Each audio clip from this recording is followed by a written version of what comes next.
नमस्कार, मी जगदीश देशमुख. जय महाराष्ट्रमध्ये आपल्या सगळ्यांचं स्वागत. बातम्या पाहूया विस्ताराने. मुख्यमंत्री देवेंद्र फडणवीसांनी कोकाटेंचा राजीनामा स्वीकारलेला आहे. माणिकराव कोकाटेंना उशिरानं शहाणपण सुचलेलं आहे. बिनखात्याचा मंत्री केल्यावर कोकाटेंनी राजीनामा दिला आणि हा राजीनामा मुख्यमंत्र्यांनी स्वीकारलाय. आता कोकाटेंना अटक कधी होणार याकडे सगळ्यांचं लक्ष आहे. नाशिक पोलीस हे मुंबईकडे रवाना सुद्धा झालेले आहेत. कोकाटे यांना अटक कधी होणार याकडे लक्ष आहे. मात्र कोकाटे यांचा राजीनामा मुख्यमंत्र्यांनी स्वीकारलेला आहे. माणिकराव कोकाटे यांना उशिरानं शहाणपण सुचलं, त्यांनी राजीनामा दिला आणि हा राजीनामा मुख्यमंत्र्यांनी स्वीकारला आहे. ही दोन दृश्य आपण पाहतोय. एकीकडे राजीनाम्याची प्रत ही आपल्याला दिसतेय. बिनखात्याचा मंत्री केल्यावर कोकाटेंनी राजीनामा दिलेला आहे, तो मुख्यमंत्र्यांनी स्वीकारला आहे. अधिक माहिती घेऊया. आपले प्रतिनिधी जय पवार आपल्या सोबत जोडलेले आहेत. जय, मुंबईमध्ये काय नेमकं घडते? माणिकराव कोकाटे यांच्या संदर्भात त्यांनी पदाचा राजीनामा दिलेला आहे, सोबतच ते रुग्णालयामध्ये उपचार घेत आहेत. नाशिक पोलीस सुद्धा त्यांना अटक करण्यासाठी इकडे निघालेत.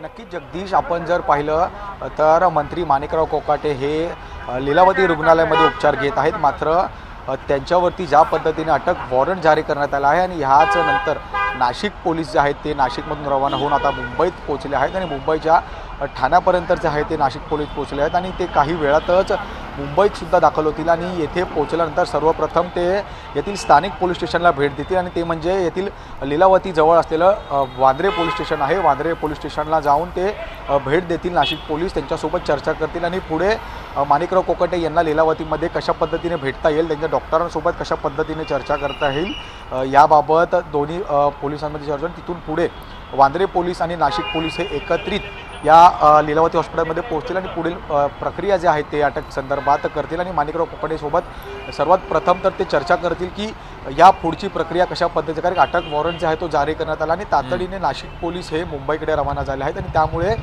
लीलावती रुग्णालयाच्या बाहेर सुद्धा आता आपण पाहिलं तर मोठ्या प्रमाणात पोलीस बंदोबस्त सुद्धा तैनात करण्यात आला आहे आणि अवघ्या काही वेळातच आता नाशिक पोलीस जे आहे ते या ठिकाणी दाखल होतील. वांद्रे पोलिसांसह हे लीलावती रुग्णालयामध्ये येऊन माणिकराव कोकाटेंसोबत संवाद साधतील आणि पुढील अटकेची प्रक्रिया. मात्र जय, एकीकडे माणिकराव कोकाटे यांच्याकडून आता उच्च न्यायालयामध्ये याचिका दाखल केलेली आहे, त्याची सुनावणी शुक्रवारी होणार आहे. या सर्व पार्श्वभूमीवर नाशिक पोलीस लगेचच कोकाटेंना अटक करतील की काही वेळ काढूपणा करतील उद्यापर्यंत?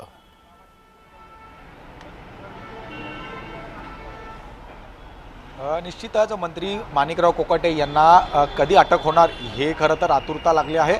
मात्र उद्या या संदर्भात उच्च न्यायालयामध्ये खरं तर सुनावणी आहे आणि यामध्ये माणिकराव कोकाटे यांच्या अटकेसंदर्भात काय भूमिका घेतली जाते, उच्च न्यायालयाकडनं काय नेमकं त्यांना अटक वॉरंट संदर्भात सांगितलं जातं, कोणत्या पद्धतीचे गुन्हे त्यांच्यावरती दाखल करण्यात येतात, हे सर्व गोष्टी जे आहेत ते उद्या शुक्रवारी या संदर्भात सकाळी सुनावणी आहे आणि या सुनावणीमध्येच ह्या सर्व गोष्टी ज्या आहेत ते समोर येतील. मात्र आज नाशिक पोलीस जे आहेत ते मुंबईमध्ये दाखल झाले आहेत आणि मुंबईमध्ये वांद्रे पोलिसांसोबत हे लीलावती हॉस्पिटलमध्ये येतील आणि माणिकराव कोकाटे यांच्यासोबत संवाद साधतील आणि पुढील प्रक्रिया ही पार पाडतील. जगदीश जी, धन्यवाद जय दिलेल्या माहितीबद्दल. तर मुख्यमंत्री देवेंद्र फडणवीसांनी कोकाटेंचा राजीनामा स्वीकारलेला आहे. कोकाटेंनी राजीनामा दिलेला आहे. त्यांच्याकडची सर्व खाती ही एक दिवसापूर्वीच काढून घेतलेली आहेत. बिनखात्याचा मंत्री केल्यावर कोकाटेंनी राजीनामा दिला आणि हा राजीनामा मुख्यमंत्र्यांनी स्वीकारलाय. माणिकराव कोकाटेंना त्यामुळे उशिरानं शहाणपण सुचलेलं आहे अशी चर्चा आहे.